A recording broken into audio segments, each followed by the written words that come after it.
Before you actually start cutting, you want to make sure that you pick the hair out and lay the hair down. Now, the way I'm picking it out is that I'm not really digging in and pulling straight out forward. All right, I'm letting it slide out. That way you won't hurt the client while trying to pick his hair out. Yes, it takes longer, but your client will thank you for not just yanking and pulling at his hair.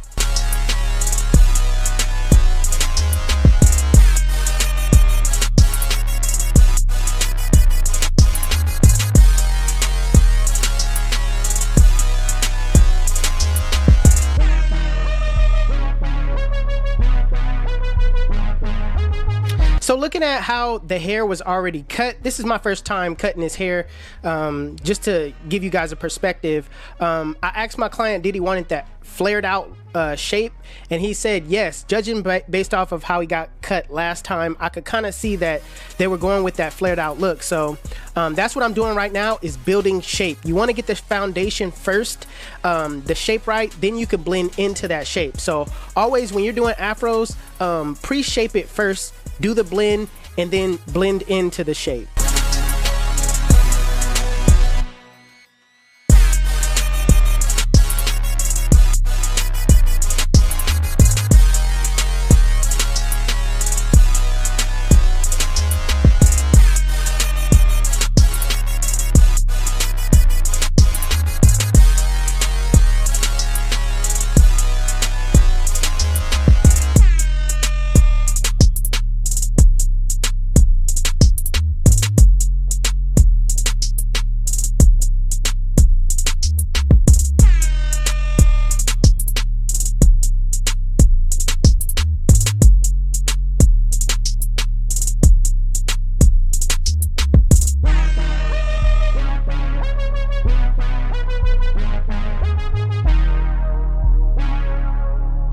All right, so my client wanted a mid taper. So basically what I'm gonna do is I'm gonna set in my bald line using my BABYLISS Skeleton FX, and I'm gonna do it in a rainbow-like shape. Now you can set it in however you want. You could do it regular way by setting it in straight, but me, I like to add shape to everything that I'm doing. So I want to kind of a bend to my taper. So that's what I like doing.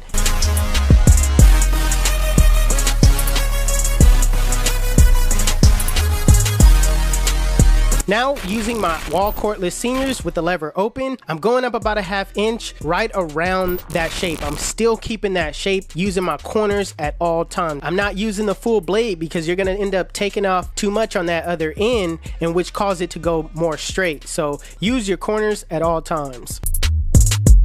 Same thing with the one guard with the lever open.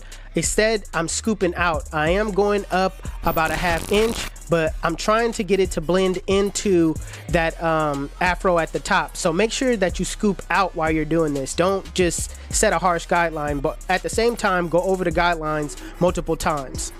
So normally, a lot of people will use the 2 guard and, you know, blend that into the afro, but I don't like to do that. What I like to do is I like to take off the guard and freehand the 1 into the afro. All right, so wherever the lowest point of that 1 is, I'll go from that point and shape it right into the afro.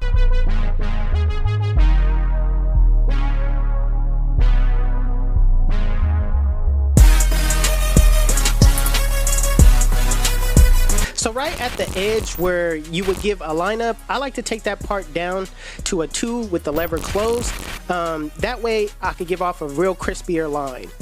So right now I'm gonna take my comb, and right where that hair transitions into that afro, I'm gonna pull that part down, revealing all the hair that needs to be stretched out.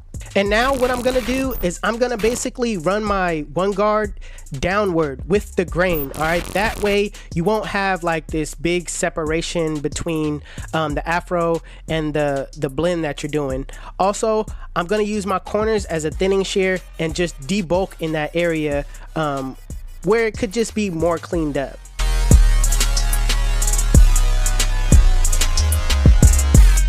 So in the same way I was taking out that bulk, At the top with my 1 guard, I'm going to do the same thing with the 0 guard closed. In a flick out motion, using only my corners, I'm going to flick out that middle line, starting below the line, flicking to the line.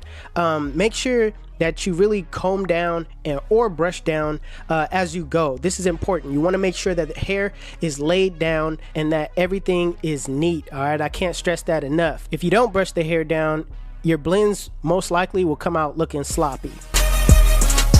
Now with the lever closed, in a flick out motion, flick out that bottom line. In the same way you took out that middle line is the same way you take out that bottom line. Start below the line, flick to the line. If you need to adjust your lever, or if you need to go up, adjust your lever as you go up.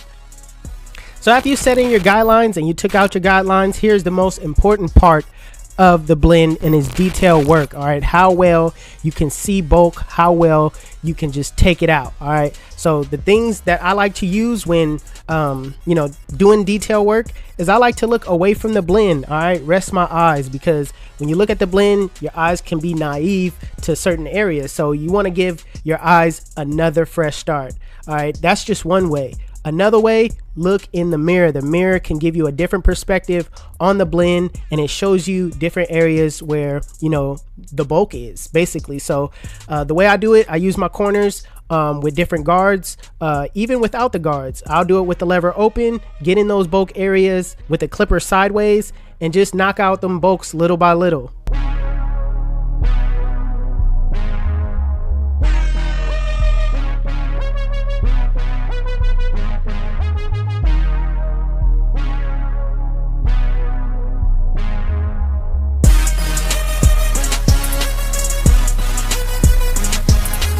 So right behind my client's ear, I like to comb that area down and hit it with a number 1 guard, just like I would do the front line.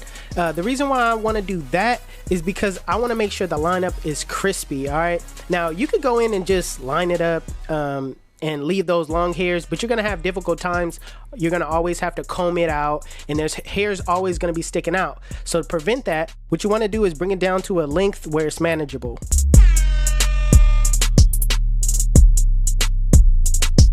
So as far as the back taper goes, it's the same exact steps as the sides. I basically memorize all of the steps. That makes it a lot easier for you to just put it in. I go in with the bald line first, then the lever open, then the 1 freehand, the top into that. Then I'll brush it down. I'll go in with the 1 and go with the grain. Then I'll take out that middle line with the 0 guard closed. Lastly, take out that bottom line with the lever fully closed, and then detail work. Now prepping up the lineup, I'm gonna shape the front, then I'm gonna comb it down, bring the front down just like I did behind the ears. I'm gonna bring the front down to a 1 guard with the lever closed, and just make sure that it's at the length where it's manageable enough to where I can line it up and everything is crispy.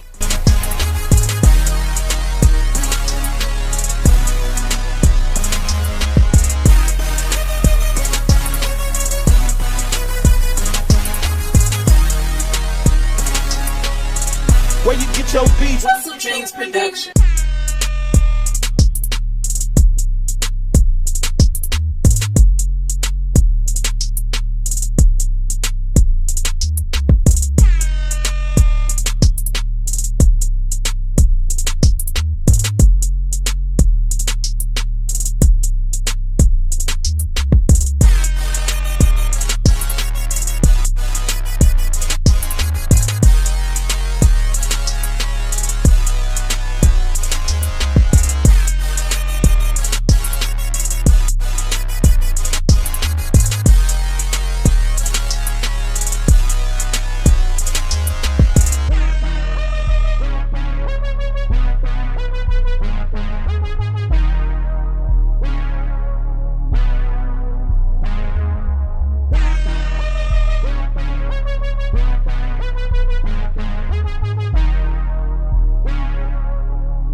Listen, let me tell you why they call me 360. When they sit in my chair, I spin them in a full 360, and they come out looking like, damn, son, we make it look easy. YouTube, this is the cut. And if you like it, make sure you give it a thumbs up. If you're new to my channel, please hit that subscribe button. Also, Hustle Dreams Production, that's my brother, he does all my beats. His YouTube channel will be linked in the description below. Make sure you guys go give him a follow. Also, if you want to know where you can find any tools,